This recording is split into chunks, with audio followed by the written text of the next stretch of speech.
Welcome to Dead Genre Chronicles, a critical podcast on the diversity of JRPGs. Drawing from the origin of the genre to the present day, every month we play through a JRPG and we invite you to play along and to send us your questions and thoughts on it. I'm Devin, and I think I probably would have been better served by playing Final Fantasy VI. I'm Becky, I'm Jaded. I'm Leroy, and I'm a dork chop. I forgot about that stupid line. Yep. Oh my god. It's a good line. So, what game did we play this month, Devin? We played Treasure of the Rudras, which was the last SNES Squaresoft title, and one that never made it west officially, but it did have a fan translation in the early 2000s that did a, honestly, quite impressive job hacking apart a language-based system to work with a completely different language system. But it still broke as shit, because programming is hard, and changing a 6-kana system to a 12-character system has some side effects in the code. The fan translation came out in 2017, right? No. Oh, I was under the impression it was recent. No, it was like 2004. Oh, wow. I mean, like, the fan TL is a genuinely impressive effort. To make this thing functional, Yeah. it's so much bigger just as a technical job of the ways in which a language is involved in this game. To clarify, the magic system in this game is based off character strings that the player inputs, and those have been completely transliterated from Kana to the Roman alphabet, which is pretty remarkable. Somebody clearly loved this game, and if you happen to be that person, you should probably look away now. I read an account by someone who's played both versions, and they say that the English version is not as well done or as good or as accurate because the Kana version is rooted in like the actual Kana. So like you type in Earth for Earth, whereas it's Pra for English, and they take a lot of liberties with how the mantra system works, making it more like fantasy, like and fictionalized, rather than something closer to Scribblenauts. Mm-hmm. And it actually feels like if I played a Western RPG, that's how they would interpret, that's how they interpret a word system like that, I'd imagine. Like, everything would be tied to a rune that's not a real word, it's just some made-up word. And it actually annoys me more than anything else. I can't, put up with it, and I can't, really get into it. Well, they definitely wouldn't be words in English, right? They might, use hieroglyphs or actual Viking runes, but it wouldn't be English words, because English words don't sound fantastical because they're not othered. Yeah, exactly. It has to be something othered for it to work for us. And I guess that's a fundamental problem with... in some ways that gets to something really deep, right? Because the localization, in some sense, ought to translate the Japanese into the prosaic English. And they haven't. They've translated it into fantastical English specifically to avoid it sounding prosaic, to preserve its otherness for an audience for whom the game is othered. And that's... I wonder if that was a conscious decision, or whether they just didn't know it wasn't kind of feasible to... Yeah, it would probably be a bit of both. It was like they're running into text limitations when they're one-to-one incorporating fire as fire, because the actual runes, like the fire rune is just ig, and so with the prefixes and suffixes, I can imagine it wouldn't really fit. Yeah. Versus a kana is just one. Yeah. Or if it had a kanji system, it would just be one. Yeah, because some of the phrases like fire is ig, which is like igneous, and water is aqua, and those kind of work. Close enough. The other elements, not so much. There is Nihil, which is the void, which is non-elemental magic, which is okay, but that's also a 5-letter core, which is way too useless, and also it's non-elemental, so you just want to be attacking with shit anyway. Yeah, the number of times where you start fiddling with a mantra to add prefixes or suffixes to make it more powerful or cheaper or whatever, and it just suddenly changes so that it's no longer the element you want, and it becomes void, is really frustrating. Yep. And some elements are more susceptible to it than others, I found. It was really, really hard. I think it was Was it wind, maybe? It was really hard to make a powerful wind spell. I don't know. I never tried, so... Every time you put prefixes on it, it just switched to lightning. I was like, why? Like, if you're going to play the game, or if you're going to engage with the magic system seriously, you'd have to write down the mantras every boss uses, because you don't actually get told enough mantras by NPCs. Yeah. You don't actually find enough mantras. You'd have to be paying high attention to the point of pen and paper to every single spell a boss or enemy casts, and then and then you can't just use those spells, because they're actually not good enough. You'd have to experiment with the prefixes and suffixes used by those creatures. You have to dissect every spell, and like theoretically that's cool, but also you hit a point where you hit the maximum efficiency and you go online and you're like, oh, I could have just looked this up. And like that Yeah. That's a problem with the modern era, but like there's literally a topic that's like one of the first things you'll find if you search for like Treasure of the Rudra mantras, and it's got like the list of all the good mantras you will ever need, and it'll get you through that game, but dang. Yeah, we did, like, one evening while we were playing, we did, in our Discord mod chat, spend half an hour kind of plotting out, oh, these prefixes do this, and maybe these prefixes work like this and stuff. And it was cool, but, we kind of killed it by then just referring to the guide and seeing how what we'd got corresponded to the guide. Yeah. But, the flip side of that is this must have been a colossal chore to play when it came out on the SNES. Yep. I think my opinion is like this system would be cool in a much shorter game, but as it stands, like if you're like I said, if you're to really engage with it, you're going to be adding 20 hours to an already 50-hour game, probably. Yeah. That's just a guesstimate. And so, I mean, if it was just its own 10-hour, figure out the mantras and do a couple battles like an indie game, that'd be pretty cool, because the focus would be on these words. But the focus of this game is not the battle system; it's just thrown into a Final Fantasy game, basically. Yeah, it is a hell of a slog for a variety of reasons, which we'll probably cover over the course of the podcast. But I feel like I certainly started out with a positive impression of the game. Yeah, I did too. And Leroy, you did too. I remember you saying, like, oh, it's great. It's kind of an old-fashioned dungeon crawly kind of game. We like that. But it's very much crawl and not so much dungeon, I feel. Yeah. The levels are short, but you often have to go all the way in and all the way out again. And you often repeat dungeons. Especially because of the one useful spell for getting out of a dungeon is peace, which you can use to escape battles, or a dungeon, but only if that dungeon connects to an overworld, and that overworld is how you got into the dungeon. I'll be honest, the dungeons are usually like pretty ugly. They use like very similar tile sets, like the ruins, for example, have the same identical tile set, and you do like 12, 15 of these dungeons. I don't even know how many. There's just way too many of them. And then when you go inside, it feels like it's the same thing again. Also because the dungeons refuse to use any symmetry like ever, and they also refuse to do any kind of shapes that aren't squares or rectangles. So you're just going through like oddly arranged rectangle and square, rectangle, square over and over and over again. Yeah, the spaces are so awkward to move through. And it's not just the dungeons, it's the towns as well. Like, there's no spatial coherence to any of it. And that can work. Like, a game can do that and it can be fascinating, but this isn't that game because the spaces are all really drab and monotonous. The colour palette's very drab, which I guess they're trying to go for this idea of it's a dying world, so everything's drained of life and old and crumbling. But it's just a chore to look at.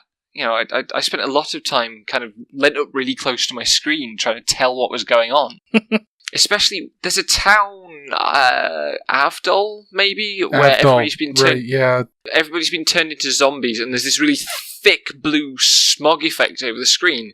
It's basically impossible to navigate that on a modern monitor. It actually looked fine on my CRT, so I don't know what to say. I don't even know if that was a difference. I have my SNES 9X was blown up to 3 times, and I was sitting like a foot away from my fucking monitor, and I was just like, well, okay. I can mostly make out where I need to go, but also just like moving around is a pain. This game feels bad to play, in my opinion. I didn't have a problem with like the actual kind of D-pad movement, but the spaces didn't help. and it's little things as well, which in some sense I'm bitching about lack of polish, but so many of the inns, you walk in and then you have to dogleg a step to actually talk to the person. It's so bad. Which is a tiny thing. It shouldn't matter, but it's really disruptive. What you want is just walk into the inn and just go and not have to navigate. What you want is the Final Fantasy 1 solution where it's just like not even a space to explore. It's just like, okay, here's the menu. Do you want to rest? Because that would be a superior solution to, hey, I'm gonna walk up and up and up, and oh, there's a staircase I have to go up 2 spaces to my left, then I have to go left and then up 1 space because fucking this game doesn't know how fucking people walk in video games. Yep. In Surlet's Route, there's this dungeon. It's basically a dungeon, although it's also like your base of operations called the Floor Volcano. And you have to. You can hear the reaction to Thor Volcano. I got so fucking lost. I literally added 2 hours to my playtime getting lost in the Thor Volcano more than once. Yeah, you go through the Thor Volcano, I don't know, 9 or 10 times, and I was playing this game straight, like, I didn't get a lot of sleep, and it hit me, it was like 3 or 4 a.m. on the second day of doing this, and I was on the Thor Volcano, and I just got flat out lost. I couldn't navigate it anymore. I didn't know where I was. I didn't remember how I was supposed to get to the place I was supposed to go to the underworld, and the encounter rate in Rudras is extremely high. It's like as high as Breath of Fire 2. It's just constant. And so like I couldn't actually reorientate myself or map out where I was going. And like I don't hate the layout of Thor Volcano, but it's just fucking awful for a place you're supposed to come back to over and over and over again. I actually do hate the layout of it. I think it's got 4 entrances. It's certainly got 3. Okay, so it's got the teleport to the Netherworld, it's got the teleport in the Ring of Teleports, and it's got 2 entrances on the Overworld. Yes, to clarify, I would like Thor Volcano if it was just a dungeon you did one time. Yeah. I hate it how it is, right? Like how it is. Yeah, the first time you come to it, which is, normally you go, okay, this is the first time I'm coming here, so this is the one where it's going to educate me about the shape of this space.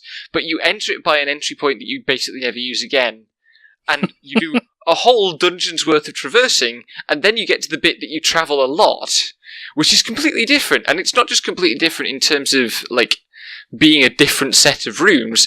It's a completely different part of the tile set, because you're not in the lava bit anymore, you're in the kind of outside of the mountain bit. Yeah. And the goal of traversal is not to get from the mountain to the end of the mountain. You actually have to go inside the mountain, but there's no indication that's what you're doing.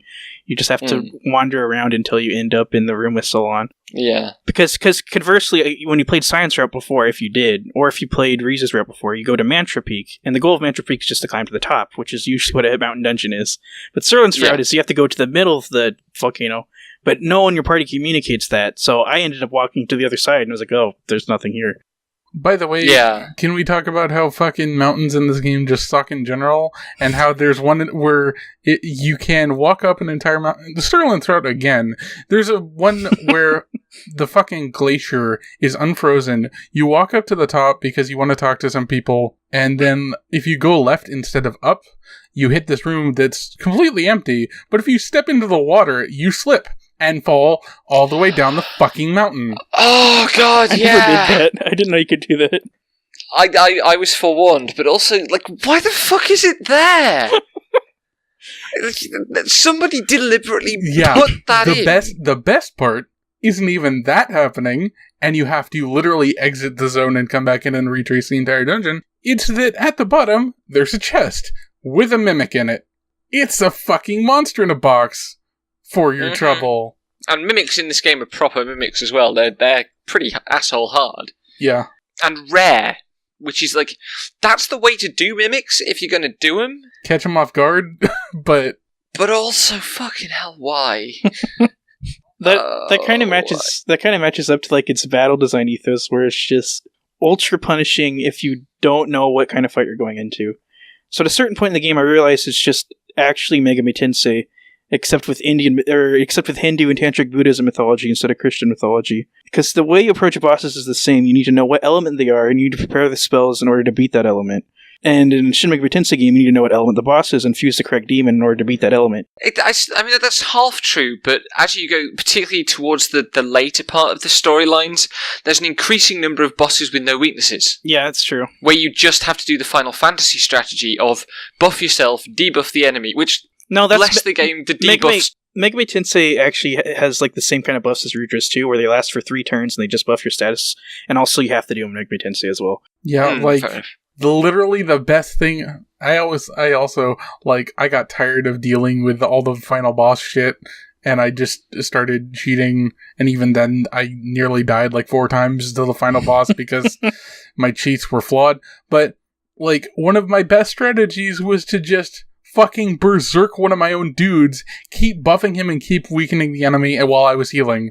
And like, that lasted me through fucking like all the rest of the like fights at the end of the game. That's a neat thing to do if it's a break from how the game normally functions, but that's high level play in Rudras, period. Yeah. Which is bonkers. The fact that a high order optimal strategy is use the spell that gives your character 4 free crits on consecutive turns, that's satisfying. When you actually do all the buff stacking and debuff stacking, and your crits are worth like 1,000 damage apiece, and you just like crit. Which is, by the way, the upper limit of what you're going to hit in this game, because anything more than that is like non-existent, because this game's scaling is weird. Yeah, the Let's Play I watched for the final boss, because I gave up, was doing about 2,500 with a perfectly optimal strategy on the final boss at level 80-ish. Yeah. But yeah, the scaling for literally the last part of the game, the last 6 bosses, or the last 4 bosses, is absurd. You go from mid-50s to 80, and it's like, why? The final boss has like 90,000 HP, but you only can do like 900 damage if you're on level. Yeah. And also, it's in 3 phases, because of course. Yeah. And it gets more and more obnoxious as you go into it. The second phase is a good model, though. Yeah. Some of the monster art's good. This, I will say, like, the battle sprites, generally, pretty nice. Interesting to look at. I don't want to praise this game's art. Yeah. You don't want to That's like praise my this game problem here. anything, because I get it. We haven't reached the other shoe dropping, but we probably should at some point. Well, I mean, so we don't want to praise the game's art. The other thing that is worth mentioning about it before we really go into the plot and where the problems really lie, and oh boy are there problems, is the structure, which we started this podcast with Live Alive. And whatever else we want to say about Live Alive, structurally it's fascinating that Square Enix, on the cusp of some of their most fondly remembered games, made a game that is so structurally antithetical to those games. And we're capable of doing that. And like, Live Alive's experiments with structure are really interesting. Rudras is also experimenting with structure. It's got 3 parallel storylines, which you can kind of switch back and forth among if you want. I don't think any of us did that, but like that is available. And 3 different parties, and there are scenes where they meet, and you get to approach the scene from both characters' storylines, which could be really interesting, but they do nothing with it at all. I think the major problem with the structure is that none of the actions that the party members do actually impact the other characters in any conceivable way, or if anything that would impact them was already previously set up by some stupid Danon prophecy made by the god. Anyways, so actually has none of the actions the party members are doing are actually correlated to each other or actually influencing each other. It's just events that are set in motion like a video game. So you're just playing Treasure just 3 times. They're also just hilarious coincidences, like when Sion and co run into Riza's party for the first time, when they're looking for the Holy Grail, I think, because they needed to resurrect, what's her name? Foxy. And they're like, we're looking for the Holy Grail. And we just go, oh yeah, we had that. It was, we left it in that building. You're talking about the life herbs. But yeah. Anyway, there's the thing with the Holy Grail as well, where they're like, oh, no, we had that, it was over there. No, the thing, that was with Serlant. Oh yeah, sorry. The thing that happens is, like, you're in Sion's... Can't even remember. Yeah, like, it's fucking trash nonsense. You're in Sion's story, you're in the Heg, and you're going to, like, find a place so that you can get off the Heg and go find something to purify the water, and then the water just fucking purifies itself because magic and Riza's story. And it's just like, this is the most unsatisfying set of stories, except for Riza's, and that's plagued by a whole bunch of other problems. I'll be like straight up stone cold serious. The way the Light and Dark stories intersect in Sonic Adventure 2 is actually like 100 times better than Rudra's parallel plots. They actually do better. Much better. I mean, we are also of the opinion, I think, collectively, that the highest expression of player choice in video games as an ideology is Shadow the Hedgehog with its 250 routes, right? So, yes. I mean, that's Unironically, actually genuinely, quantifiable yes. fact, but yeah, my students loved that when I put that on a slide in a lecture. The ones who got the reference. Nice. But yeah, the overall effect is just this series of baffling Deus Ex Machina, right? Every story, there's 2 or 3 events that one of the other characters achieved in their storyline, and you just see it happen. So if you do Scion's story first, at the end of day 3, the pollution, which hasn't been mentioned in the story at all so far. The NPCs talk about it, but... Oh, okay. But anyway, like it's not mentioned in any of the story cutscenes. There's this scene where the purple filter that's been over everything that you do clears, and someone goes, the pollution's cleared, and then you see a bunch of butterflies. And this isn't explained until you get, 5 days into Risa's storyline, where you release the butterflies that clean the atmosphere. Doesn't really feel explained, though, either. It's like, the magic butterflies. They can clean the air. Yeah, sure. And they were being kept in this machine by an evil ancient emperor who decided that it was better to poison the entire planet. He wasn't an evil ancient emperor, he was just some fucking mayor. He's just some fucking dude who discovered it. He's like, machine. I'm going to turn it on just here in this town. And then I'm going to tax people for living here. Fucking capitalism. Good job. Mm-hmm. I mean, that's, fucking capitalism and the opposition of capital in the environment is what the game is trying to express. Yeah. And again, it doesn't do anything interesting with it. It's just, the environment's fucked up because humans, and... if we just push back against power in the right narrative heroic way, then we can fix everything with, magic machines that have one setting that's apocalypse and one setting that's... It's not even actually humans' fault, because it was a long-set prophecy by the Danans to make the world polluted so that the Chosen would be born. That was the fucking weird part, where the Danans said before... So they didn't even build it during their age. They didn't build the machines for their own warfare. The Danans built it during the Age of the Giants, because they were told to build it in order to get Riza to be born. And I was like, that doesn't fucking make sense. That's the stupidest fucking thing I've ever heard. You need to pollute the entire world in order for one girl to be born. This game is stupid. What does that mean? That doesn't mean anything. That's not a metaphor for nothing. It really isn't. It's... it's... This game could have been so good! Could it really have, though, with these people making this video game? The problem is Square. I mean, the problem is that I am in the really bad habit of playing the game that's in my head rather than the one that's on the cart. And what this game contains is a bunch of really interesting prompts to the game in your head. And I fully defend playing the game in your head rather than the one that's on the cart, because the game in your head is invariably better, but it's a bit of an impediment to accurate crit. I totally agree with that, though. Dragon Quest is only good because of the game in your head, not because of the game you're playing. But...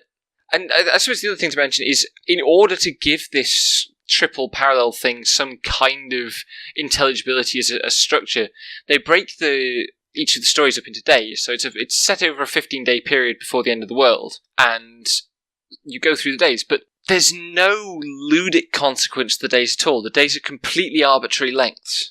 Some of them will take you 10 minutes to play through, and some of them will take you 5 fucking hours. There's one day with Serlant where he goes to the glacier, he goes to Floor Volcano, he goes back to the glacier, and he goes to another place, and it's still daytime the entire time. And I was just like, this day is really long. And I don't know. Yeah, I felt like they dropped the ball there, because after each dungeon, it might as well turn to night or day. That's just a pacing that makes sense to me.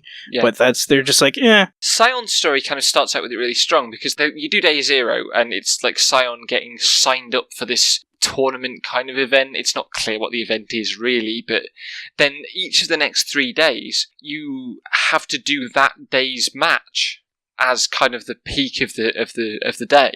So you do something in the morning that's plot related, and you have to be back at this location to do the tournament. And that was really cool to me. I really liked that. But then they just stopped it after 3 days, and then Scion's story is another 10 hours of gameplay. Yeah, they just crammed whatever Final Fantasy scenario they had into the days they already had planned out, but they don't actually connect the two concepts. So, and then you launch a statue into the moon and lose 3 days as Riza, because fuck it, we couldn't plan anything else. It took you 3 days to wake up. It takes time to travel to the moon. It does take time to travel to the moon. but the good point is you don't have to go to the fucking moon. Yeah, and also, like, she got there instantly. She was just knocked the fuck out for 3 goddamn days. That was what happened. It just, everyone on the planet saw this statue just fly up and hit the moon. Fucking this game sucks. I hate it. I'm sorry. Ugh. No, I mean, it's loathsome, and the real issue is the bit we haven't got onto yet, which is where the plot ends. Like, it starts off and it seems generic, maybe a little bit structurally interesting. One thing that is interesting is, like, Scion's story, once it gets out of the tournament bit, becomes a very classic Dragon Quest-y, go to places, fight, like, figure out a problem, do a dungeon, go to the next place kind of story. And then you get to Serlin, and like, Scion is a warrior character, Serlin is the mage. The male archetype, scholar mage, patriarch type character. And unlike Scion, Serlin has some worldly knowledge. He is a scholar, he's not a neophyte. And his story, particularly the early parts of it, have a lot less combat in. And then you get body snatched, and you spend 3 days just popping in and out of hell, borrowing bodies and things. Which again, it's refreshing because it's a bit new and a bit unusual. But it's deeply underexploited by the narrative, and eventually you get your body back and you go back to doing kind of more heroic things, and it converges to a narrative peak, and they invent a boss, and then you do Riza's story, and Riza is the chosen one. She's supposed to be the one who's prophesied to sort everything out.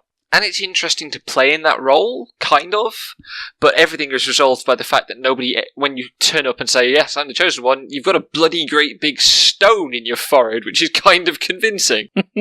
Like, I don't think people are just convinced by you saying it. It sometimes feels like that, but it's certainly true that they accept the jade without checking it. Yeah, like, I feel like it's not just her, oh, I'm the chosen, I have this giant fucking stone in my head that says, read it, the fine print, it says, hey, I'm gonna save your stupid ass. Every single fucking person who comments on Riza is just like, wow, you're cute, or, wow, yeah. I didn't realize the goddess was here. It's just like, I think it's a little combination of everyone just wanting to not say no to the cute random girl who says she's the chosen. You could feel the I'm a male writer when it came to Riza's route. Yeah, because sure, everyone catcalls her all the time, and like half the time she does things because she's the chosen, but the other half the time they just say, "Oh, I'll do this for you because you're the most beautiful girl I've ever seen." Like, Serlin seems to be in Texas attractive, but no one makes a fucking deal out of it, and he doesn't get anything for it, so it's just kind of awkward for it to happen constantly to Riza. Yeah. For sure. And, I mean, there are some really uncomfortable scenes in Riza's story. Like, she meets a guy that she's been travelling to see who's an acquaintance of her mother's. And, like, he's an old guy. He was older than her mother. And you sit down at the table with him to chat and, like, figure out if he knows anything about where your mother's gone. And he starts talking about how he thought about, forgive my bringing this up, trigger warning, etc., sexually assaulting the mother. And it's really horrible. Like, you don't talk like that to someone's daughter, and like, all that is true, and also Garlisle is the worst. Like, okay, so Garlisle and Pippin are party members of Riza's, and they're the dudes of the 4-person party, and they're both fucking horny for Riza because fuck if I know. I mean, Garlisle is just generally horny. I mean, yeah, but he's like unbearably like corny too. Like, fucking, he has awful lines. He's awful. He does have incredibly bad lines. The annoying part about that stuff is just the infinite.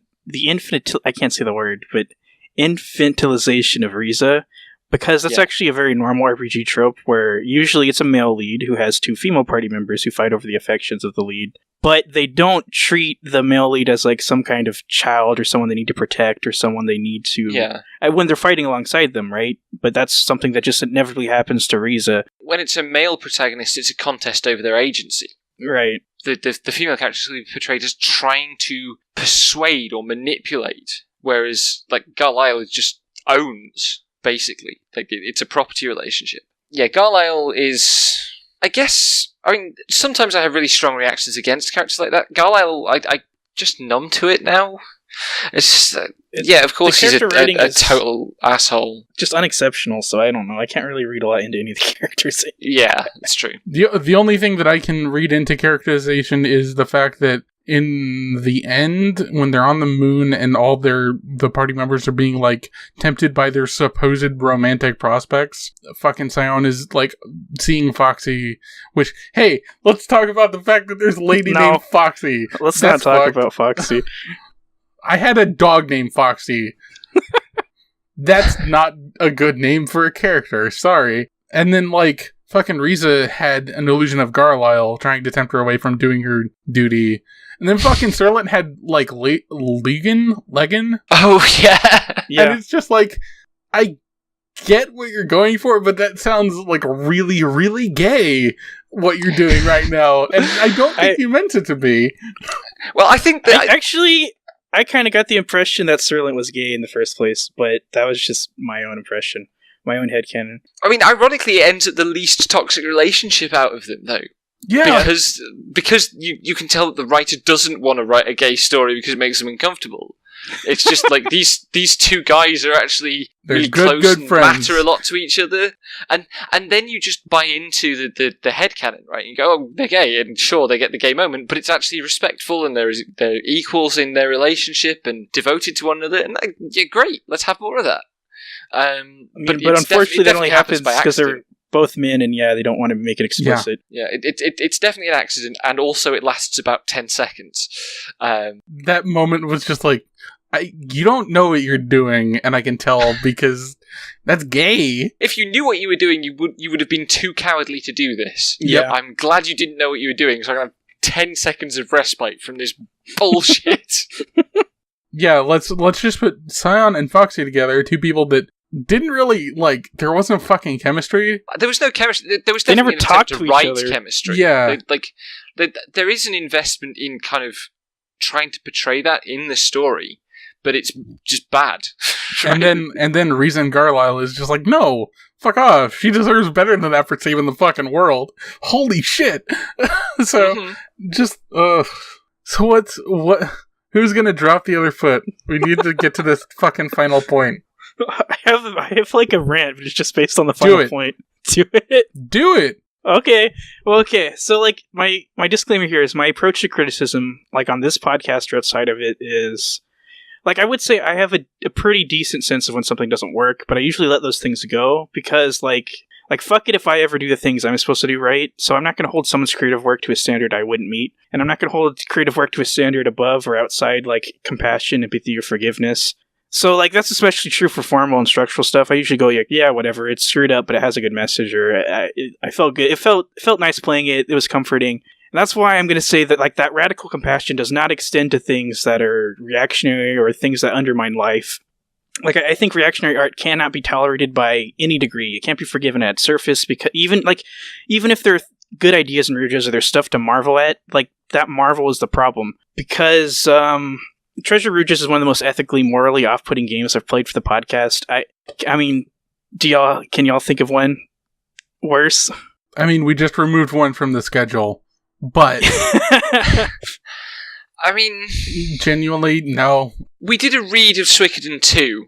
Yeah. That ended up similar. Right. That's true. But it's less text in Suikoden 2. It's just like ignorance. Suikoden 2 is a lot of ignorance that led to that. Yeah. And, I mean, a lot of my bile toward Rudras is that I actually was getting pretty invested toward the end of the game, and I was trying to interpret it into something better than, like, the text could offer by itself, but then I just got vomited in by the ending because there's just something really uncritical and spiteful. I mean, basically, the game is racist eugenics. It is literally racist eugenics. So, there are characters who are the Jade Bearers. We kind of talked about this or over this, and they need to come together to assemble the Rudra. The mechanics of what a Rudra is not fully explained, so I'm not going to explain it to you either because it doesn't fucking matter. But because they're the Jade Bearers, they're the only ones allowed to go up to the moon and fight off the gods of the world, which are like, they're kind of intermediaries of life created by so-called outer gods that also exist in the Rudra's world, which also doesn't really matter. But it turns out that the gods of the Rudra's world have been running an evolutionary machine in order to make a more warlike race, a more powerful race, capable of defending their Earth. And so humans are like the fourth stage.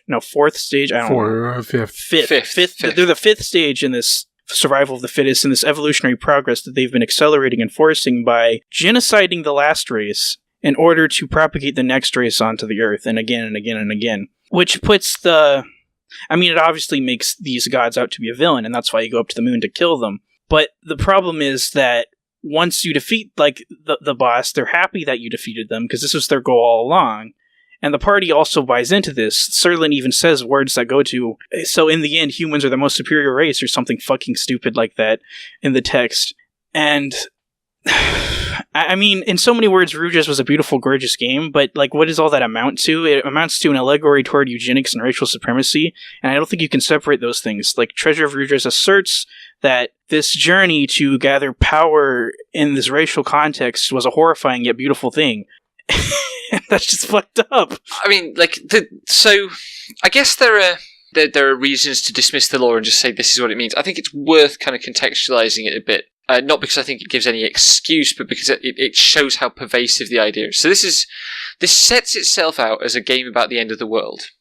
And then what you discover is that it's a game about a cycle of apocalypses, of which you're approaching the fifth. And each race kind of has 4,000 years, that's its era. And the race is created, thrives for a while, reaches its apex, starts to decline, and then the apocalypse happens, which is always the manifestation of the Rudra that is the progenitor of the next race. And there's a sense that something of the strengths of previous races is carried over into the new races. So you go through phases that are obviously presented as more primitive than humans, and that invoke kind of mythological archetypes that are associated with primitiveness. So there are Danan who kind of look, they look kind of lumpen and bucolic. Or the one that you spend most time with, who is Ramileth, is definitely that. And there are giants, and the giant kind of ogre archetype is always a stereotype for the primeval man. And there are the reptiles, who are goblinoid. The only one that's maybe an exception to this is the merfolk. They don't necessarily quite fit into this in the same way, but they're aquatic and life comes from the ocean. So all of these are representations of primitiveness. And each one was wiped out. And now what you're trying to do is prevent human beings being wiped out in the same way. And you succeed. And like Leroy made the point about every time you beat a boss, they say, great, you've beaten me, now let me help you, because you've beaten me, that proves you're more powerful than me. And it turns out that what they want, what all the gods are trying to do is get somebody more powerful than them. Because outside the universe is this other power, completely unspecified, doesn't manifest in the story in any way, but it's coming to destroy everything, and we need strong fighters to resist it. Which, that in itself is a fascist narrative, right? The evil, vague other that is an existential threat to civilization. And Rudras buys into that completely as well. So it goes, okay, the problem is the vague, unspecified external other that maybe doesn't exist, and the solution is population hygiene, it's eugenics. And that's just Nazism. Yeah. Like, that's straight up, and it's Galtonian eugenics and American eugenics programs and all of that stuff. I wrote, it's fucking unambiguously an alt-right video game. Yeah. Another aspect of the game that's more subtle is that, besides signing off that it's good to have a stronger race make decision for other races, it also supposes that racial ethno-nationalism is a natural way of life, and that the latent races would obviously just segregate themselves by themselves, because of course that would happen. And that's in the background, but it's more sinister too. Well, it's not as, whatever, you know what I mean. So, it's actually interesting that you put it in the background there, because you're right, definitely it's in the background, but it seems like a natural background to us, because in the West, our entire tradition of fantasy has this as a just basic assumption, right? Yeah. That's what orcs are. But in Japanese RPGs specifically, and we've commented on this in a few different contexts, most recently Saga, but it's also true of Dragon Quest. It's not true in the Dragon Quest games. Right? It's not something that is a prevailing trope, I don't think, in the Japanese RPG lineage. You often see a much more fluid mingling of races, I think.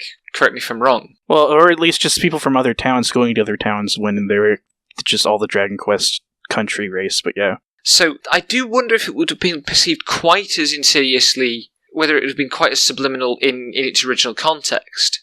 But I think that's a question worth asking, but there's no exculpatory answer. I do want to go back to what you were saying at the start of your bit, though, Leroy, about why we talk about other features of the game. Because I grant you that we shouldn't praise this as a piece of art, because anything it does qua art is irredeemably entangled with its message. But I think the reasons I pulled out the things I did, most of them anyway, are because it's also a material object, a piece of media that's embedded in a particular tradition at a particular time. And those things are worth commenting on because they're a window into the square of, between FF6 and FF7. And I don't think they're a particularly revealing window in this case. You can't look at this game and go, that's how they got from SNES to PlayStation 1, and that's... it's not a missing evolutionary link, but it is interesting that they released a game that was reaching for experiment in the way that Live Alive succeeds at finding experiment at that juncture. I don't think it's not worth discussing. Obviously, we're doing this podcast. Yeah. I didn't take a no platform stance on it. I think that surface observations that go along the lines of the music is great, or the art is fantastic. Yeah. Those things cannot be separated from the core context that this game is fascist. That's fair. And reactionary. Fair. That's just something I learned on my own growing up in the metal scene, and you come up with that conflict all the time, and you just need to take a hard stance. You can't say that's aesthetically pleasing to me, because the inside of it is not pleasing. It's awful. Yeah, that's definitely fair. I retract my comment about the boss monsters being good. At most, they are an interesting contribution to the tradition of pixel art. They're not terribly meaningful in any way, and I wish that we had a little bit more knowledge of the mythology. So, I guess that's also worth saying. We used to seeing Japanese games appropriate bits of Christian imagery and Jewish imagery, right? That comes up a lot. In this game, though, there's a quite deliberate effort to do that with Indian cultural imagery. And for me, one of the things that's kind of phenomenologically interesting about Japanese games is when they turn on Western culture, the kind of shallow appropriation that we turn on other cultures. But seeing a Japanese game apply that lens to an already marginalised culture, marginalised isn't quite the right word, but an already stigmatised culture, and do what we would do with Indian mythology and what Western games have done with Indian mythology, is why this game with this message to pick that set of mythological imagery. And obviously, you could make a conspiracy theory out of it and say, well, the swastika is originally a Hindu symbol. And you kind of joked about this previously. But it's hard to tease out how much of the malice is deliberate, basically. Yeah. It's also hard to see where the kind of Hindu influence manifests, right? Obviously, right. If you're talking about cyclical time, obviously that's a thing in some Eastern traditions. If you're talking about cycles of rebirth, that's a thing in some Eastern traditions. But it's not like the bosses all look like Shiva and Vishnu and so on. They haven't done that kind of appropriation, thank God. In Final Fantasy they did. Yeah. But yeah. And it's not like they've taken the opportunity to have Sanskrit writing everywhere or anything. So I wonder if there's something we're not picking up on because we don't know that mythology that somebody got out of a book. I'm assuming it's not going to be a responsible engagement with that tradition. I wanted to do research on this subject until I got to the end of the game, and I was like, no, I don't fucking need to. I'm pretty sure this isn't accurate to anything. It's an interpretation that's probably wrong. Probably, but Hinduism also has a very strict caste system. That's one of the defining features of Hinduism as a religion, is a completely naturalistic caste system that says there are the untouchables, and then there are four castes and the Brahmins and so on. That's not just a theoretical construct. The way that's been interpreted in Indian sociopolitics, even before imperialism, has a very totalitarian kind of effect. So there's all sorts of cultural stuff that we could be missing when we say this game is openly fascistic. It is openly fascistic, and from the position we're looking at it, we have to kind of focus on that. It's true, but from a Japanese company, it's still this similar casual imperialism in the same way that if we invoke those same things. So it's not interrogating the history of those concepts or criticizing them or trying to put them in new context. It's just as irresponsible as a Western developer would be. I guess I'm just worried that we don't know enough about what it might be referencing to judge the quality of its reference there. I can't see how it would be redeeming, but I think we can safely say what we say, and if we turn out to be wrong, we can accept that too. But I'm pretty confident, at least in my read as of right now. Yeah. Yep. And also, I'm not gonna I don't want people to come away from this and be like, "Oh, Square is actually secretly Nazi or fascist." And yeah. I mean, there could be some kind of actually pent-up conservative malice within employees of Square, especially considering the kinds of people that worked on games in the 90s. But I mean, Rudras should not be excused, but also it's kind of like an ignorant mistake. It's like how Final Fantasy has been or at least especially on the Super Nintendo, Final Fantasy is like this neoliberal game, and then it's true that neoliberalism can't create the conditions that creates fascism, and then Rudras is just an accidental, like, worst case, we did everything, we pandered to the same audience for such a long time that we stumbled into something really fascist. It feels really seriously inept, rather than deliberately, subversively fascist. It's like it's like they fucked up. They're not trying to send anyone a secret signal. They're not trying to they're not trying to put off this like super great ideology. They just actually incredibly fucked up and didn't realize what they put down on paper. Because the other thing to think about is the way in a sense it's technocratic, right? I mean, it's not what we would ordinarily think of as technocratic, but like the modern form of eugenics is technocracy. And is things that, maybe we'll human enhance to the point where there's speciation, the kind of Deus Ex sequel thing, the orgs versus non-orgs. And I guess it's much easier to imagine game developers buying into a technocratic thing, right? Yeah. And not really understanding the link between that and eugenics. Maybe they made this as a metaphor for their buy-in to the techno-modernist paradigm, right? Like, what they're saying is, we think there is a thing called human progress, that it is technological in nature, and here is a big fantasy metaphor for that. So they're kind of two layers of metaphor removed from what's actually going on, which, if you get down deeply enough, you find Filippo Tommaso Marinetti, the founding futurist, at the foundation of this, and he joined fucking Mussolini in government. Someone said on Twitter that video games often align closest with futurism, and that's just something like some people don't realize, that the acceleration found in a lot of even plots, but ways games are presented are, exactly what the futurists wanted, especially in service of warfare and violence. Yep. I literally just today been teaching the Futurist Manifesto with my students and talking about so the link I draw, Marinetti goes on and on about speed. He's really excited by trains and by cars because they go fast. And what I said in my lecture was, Marinetti talks about travel speed the way we talk about broadband connection speeds. Well, the way techno fetishists talk about broadband connection speeds and CPU speeds and stuff. And it's exactly the same spirit, right?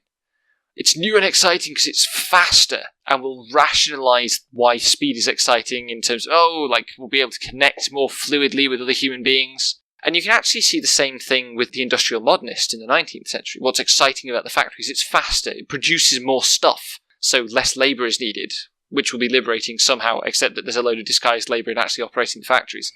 But that spirit of speed being freedom, which obviously that's a huge thing in games, and particularly in the 90s was a huge thing.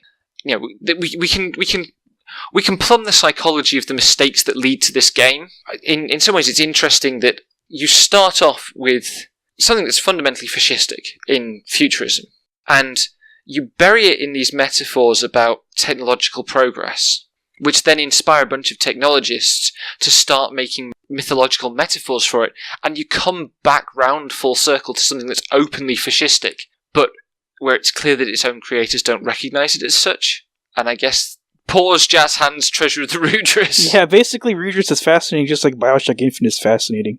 It didn't try to. It didn't try to be all. It didn't set out to be the fucking reactionary, horrible game, but it's kind of like a logical conclusion of what people value as intelligent or flashy or aesthetically superior in video games, and the structures of the video games themselves also end up facilitating these kinds of narratives. I hate the armchair critiques to RPGs about how they're just power fantasies about collecting power and colonizing, because that's not necessarily true, and it's a very surface read.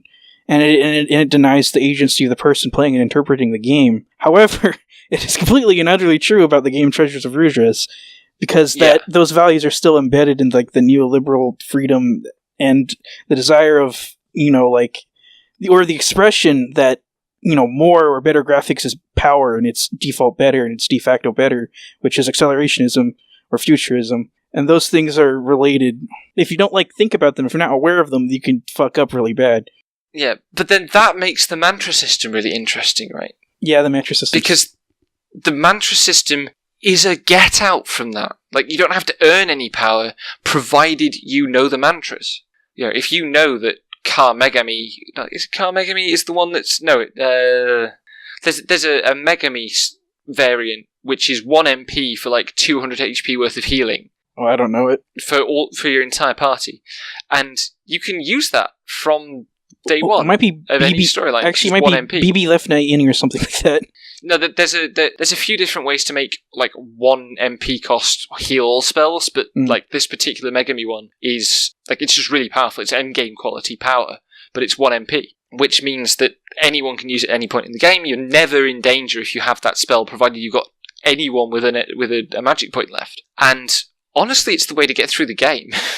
Basically, that and the there's a bunch of, like I mentioned, there's a topic with a bunch of spells in it, and among them are basically a single spell for every element that costs 1, or in the case of light, 3 MP, attacks everything for 150 damage, and except for the end game, route 4, where you're all the party of your party leaders put together, it'll basically wipe out most things in one round of everyone casting the correct element. And that and the cheap healing is basically the best way to play the game, because the random encounters are crap. Yeah, but I mean, if the game is in a sense going to be meritocratic, it's really interesting that there's an externality that can function like the distorting effect of capital on meritocracy in the real world, right? If you happen to be in the know about the mantras because you've looked it up online, say, you totally bypass the stuff that is traditionally regarded as meritocratic in a JRPG,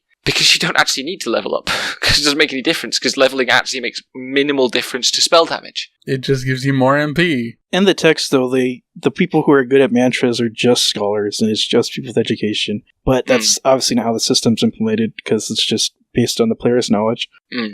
Yeah, and there's no... any character can use any mantra. There's no segregation of mantras by character, because that would have been a total chore for them to implement for lots of reasons. But...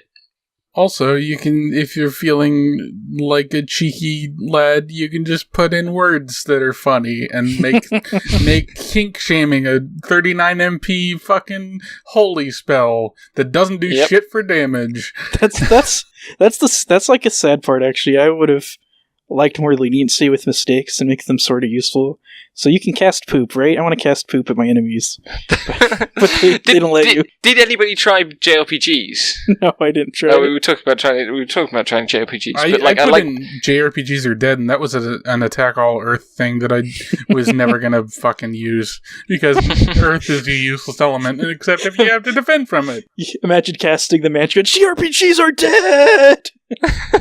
It does fuck all.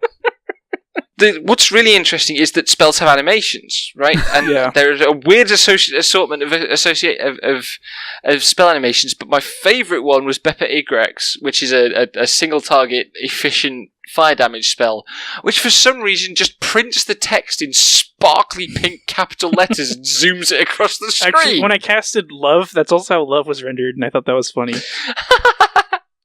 What's the effect of Love? Oh, it's a very weak single target void spell. Oh, okay. God, that's a perfect sum up for this game. Love is void. Love is weak and void. So I see your point, Becky. Though the mantra system actually encourages the community, and I mean, you could read it as if you know better, you can bypass everything. But you can also look at it as this is a game you play with other people to try to figure out this this system, right? You can work together and figure it out, and then you can share it. It's easy to be shared. Everyone gets the benefits from it once you figure it out. Well, everybody who knows where to find the information. Well, everyone, which in the mid-90s was a very different thing that is now. Like, now we just all go and search game facts. Fine. But then the community sense is lost. There's two coins to that, because there were scenes of people who still went to arcades in the 90s, and they would talk about games they're playing on Super Nintendo. True. But then on the other side of the coin, what they wanted you to do was to buy the dumb guide that would tell you all the mantras. Yeah. Which then again is the technocratic thing of that would there's be a capital background pay to win, to actually. any success. Yeah. It's literally, yeah. Good old working designs. Well, that's the thing that sometimes gets talked about as kind of the old power fantasy versus the new power fantasy. The old power fantasy is you buy the guide, or you find the cheats online or whatever, and you just steamroll the game. And the new power fantasy is the game gives you the tools to earn mastery within the game of the game. And like neither of those is a good thing necessarily, although if you need to cheat to bypass the game, by all means do. But what JRPGs are being accused of now is the new power fantasy. But here is a JRPG that's very clearly in the old power fantasy mode, but is more narratively bound up with the new power fantasy. Like the narrative is about the new power fantasy, even though this game is not ludicrously capable of supporting it, which reinforces the idea that all of this is a big mistake. Treasures of Rudra, it's a mistake. I think another thing is the criticisms you can easily find within a JRPG or an RPG, you can also easily find with any commercial video game on the market ever, because the conditions of, commercial video games and neoliberalism art and etc., that's not unique to RPGs at all, and it's not unique to video games either, which is also why I find the critiques from other critics frustrating, because, they'll just turn around and go write about a first-person shooter or whatever, and it's just like, Well, once you start trying to distill the RPG down to that kind of power narrative, you reduce it to, like, the numbers get bigger, but the numbers get bigger in every kind of game. Yeah. Yeah, like, you pick up the rocket launcher and it does, like, 5 times as much damage as the shotgun. And then you pick up, like, the super armor that's twice as much armor as the normal armor. Ultimately, computers are numbers, right?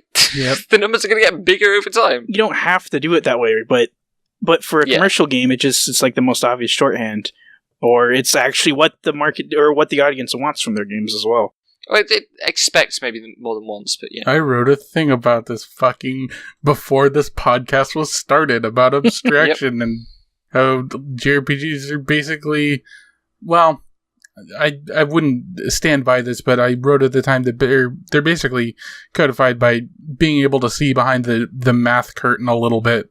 And I think that's still like a valuable point to consider. Yeah. That post and the responses that Leroy and I wrote to it literally led to this podcast. Basically are the foundation of this podcast. I still think like we were onto something, and it's nice to have the opportunity now to reflect a bit. And I wish I had the text in front of me, but it's like my bit of it is buried in the archives of my old blog, which for some reason my browser's autocomplete struggles to find. But it's out there somewhere. It's good stuff. I mean, in the context of this, in this podcast, Becky talked about the game inside her head, which is honestly like the strength of an RPG is that they are very, because of abstraction, because of stuff being expressionist, as Becky's been saying lately, and non-literal. They're very good at getting the fuck out of your way, and you get to play with the game on equal terms, and the game is not just this object in front of you; it's also the game inside your head, and that's why I still come back to them and I find them so enduring. And like, Rudras is so fucked up and toxic that I can't, like, it ruined the game inside my head, basically. Yeah, for sure. But, like, for all the problems Dragon Quest has, they're problems that exist, and I can critique them, I can articulate those problems. But when I play Dragon Quest, I can also just ignore them. And Dragon Quest is now the game inside my head, which is more of, like, it's like living under capitalism more so than it is, well, Dragon Quest is good, because I'm not arguing that, but I'm saying that you don't need to just throw it away. Yeah. But you should throw away your Treasure of Rudras. Yeah. Yeah, this is going on the don't playlist. Yeah. Going on the don't playlist. We've had a bad winter. Underline, double underline. I was excited because this game is going to be better than Lunar. It's not. It's actually not better than Lunar. It's fucking worse than Lunar. Yeah. Man, the last few months have just been like solid fucking bummers. Holy shit. And like, we've been feeling it as well. Like, in conversations we've been having, we're just tired.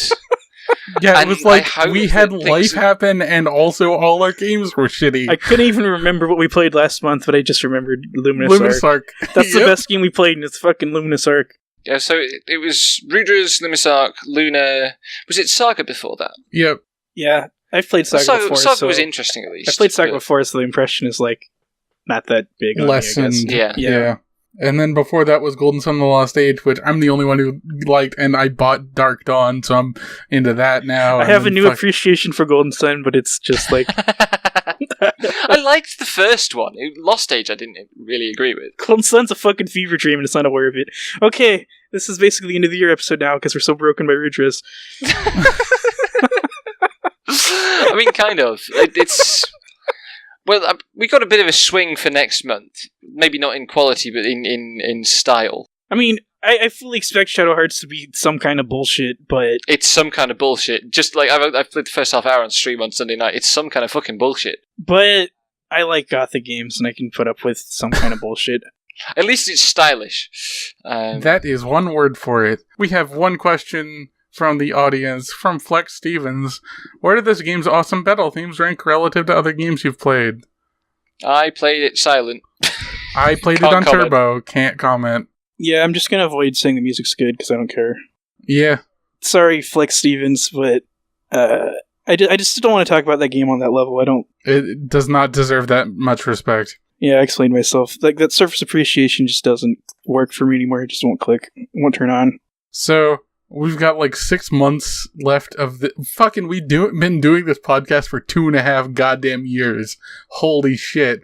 And the last 30 three... episodes. 3 of them have been bad. Why? I hate. Also, we've been like super late for the last 3 because they're bad and because life happened. But this should be up first weekend of February, so that's good.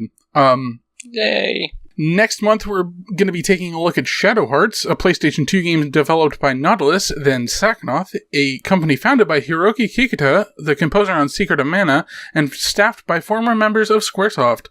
The game is set in the year 1913 and officially starts the 3-game-strong PS2 exclusive Shadow Hearts series, though its PlayStation 1 predecessor, Kodelka, is set in the same universe. After that, we're playing Exist Archive, and nothing else. The schedule has not been adjusted. I don't know what you mean. Exist Archive is a spiritual successor to Valkyrie Profile, produced by Tri-Ace in 2015 and localized in 2016, following the adventures of a bunch of dead teenagers who are trying to fix said problem. You can find our work on our website, grpgsaredead.fyi, or our Twitter at grpgsaredead, or individually at Invisible for me, at Eat the Pen for Becky, and at Was Not Why Not for Leroy. You can also support us on Patreon at patreon.com/deadgenre. Also, please enjoy our affiliated podcast. I'm joined by Sam Howitt on Myth and Kin as we work our way through the Witcher franchise from books to games, and hopefully soon, again, Leroy and John Thayer can once again be found on World Revolution discussing independent and underground RPGs. Both can be found on our Libsyn feed. Join us next time for episode 31 of Dead Genre Chronicles. Good night, everybody.